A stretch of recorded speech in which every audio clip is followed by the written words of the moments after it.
ರಾಜ್ಯದಲ್ಲಿ ಹಿಂಗಾರು ಮಳೆ ಮತ್ತೆ ಚುರುಕಾಗಲಿದೆ ಎಂದು ಹವಾಮಾನ ಇಲಾಖೆ ತಿಳಿಸಿದೆ. ಮುಂದಿನ 2 ದಿನಗಳಲ್ಲಿ ಕರಾವಳಿ ಮತ್ತು ದಕ್ಷಿಣ ಒಳನಾಡು ಜಿಲ್ಲೆಗಳಲ್ಲಿ ಗುಡುಗು ಸಹಿತ ಮಳೆಯಾಗುವ ಸಾಧ್ಯತೆ ಇದೆ. ಈ ಹಿನ್ನೆಲೆಯಲ್ಲಿ 11 ಜಿಲ್ಲೆಗಳಿಗೆ ಯೆಲ್ಲೋ ಅಲರ್ಟ್ ಘೋಷಿಸಲಾಗಿದೆ. ಇಂದು ಕರಾವಳಿ ಭಾಗಗಳಲ್ಲಿ ಹಗುರದಿಂದ ಸಾಧಾರಣ ಮಳೆಯಾಗುವ ನಿರೀಕ್ಷೆ ಇದ್ದು, ಉತ್ತರ ಒಳನಾಡಿನ ಬೆಳಗಾವಿ, ಧಾರವಾಡ, ಗದಗ ಮತ್ತು ಹಾವೇರಿ ಜಿಲ್ಲೆಗಳಲ್ಲಿ ಸಹ ಹಗುರ ಮಳೆ ಹಾಗೂ ಗುಡುಗು ಸಾಧ್ಯತೆ ಇದೆ. ದಕ್ಷಿಣ ಒಳನಾಡಿನ ಬೆಂಗಳೂರು, ಚಾಮರಾಜನಗರ, ಕೋಲಾರ, ಮಂಡ್ಯ, ಮೈಸೂರು, ರಾಮನಗರ, ತುಮಕೂರು, ಬಳ್ಳಾರಿ, ವಿಜಯನಗರ, ದಾವಣಗೆರೆ, ಚಿತ್ರದುರ್ಗ, ಚಿಕ್ಕಬಳ್ಳಾಪುರ, ಚಿಕ್ಕಮಗಳೂರು, ಹಾಸನ, ಕೊಡಗು ಹಾಗೂ ಶಿವಮೊಗ್ಗ ಜಿಲ್ಲೆಗಳಲ್ಲಿ ಸಹ ಹಗುರದಿಂದ ಸಾಧಾರಣ ಮಳೆಯಾಗುವ ಸಾಧ್ಯತೆ ಇದೆ ಎಂದು ಹವಾಮಾನ ಇಲಾಖೆ ಮಾಹಿತಿಯನ್ನ ನೀಡಿದೆ. ನವೆಂಬರ್ 7ರಂದು ಕರಾವಳಿ ಜಿಲ್ಲೆಗಳಲ್ಲಿ ಮಳೆ ಮುಂದುವರಿಯಲಿದ್ದು, ಉತ್ತರ ಒಳನಾಡಿನ ಭಾಗಗಳಲ್ಲಿ ಒಣ ಹವಾಮಾನ ಇರಲಿದೆ.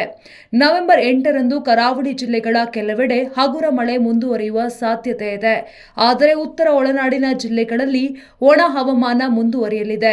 ದಕ್ಷಿಣ ಒಳನಾಡಿನ ಬೆಂಗಳೂರು, ಮೈಸೂರು, ಮಂಡ್ಯ, ರಾಮನಗರ, ಶಿವಮೊಗ್ಗ, ಕೊಡಗು, ಹಾಸನ, ತುಮಕೂರು ಮತ್ತು ಚಿಕ್ಕಮಗಳೂರು ಜಿಲ್ಲೆಗಳಲ್ಲಿ ಮಾತ್ರ ಕೆಲವೆಡೆ ಹಗುರ ಮಳೆಯ ಸಾಧ್ಯತೆ ಇದೆ ಎಂದು ಹವಾಮಾನ ಇಲಾಖೆ ಸ್ಪಷ್ಟಪಡಿಸಿದೆ.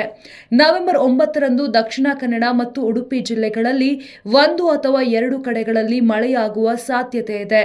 ಚಾಮರಾಜನಗರ, ಮೈಸೂರು, ಮಂಡ್ಯ ಮತ್ತು ಕೊಡಗು ಜಿಲ್ಲೆಗಳಲ್ಲೂ ಹಗುರ ಮಳೆ ಸಾಧ್ಯತೆ ಇದೆ.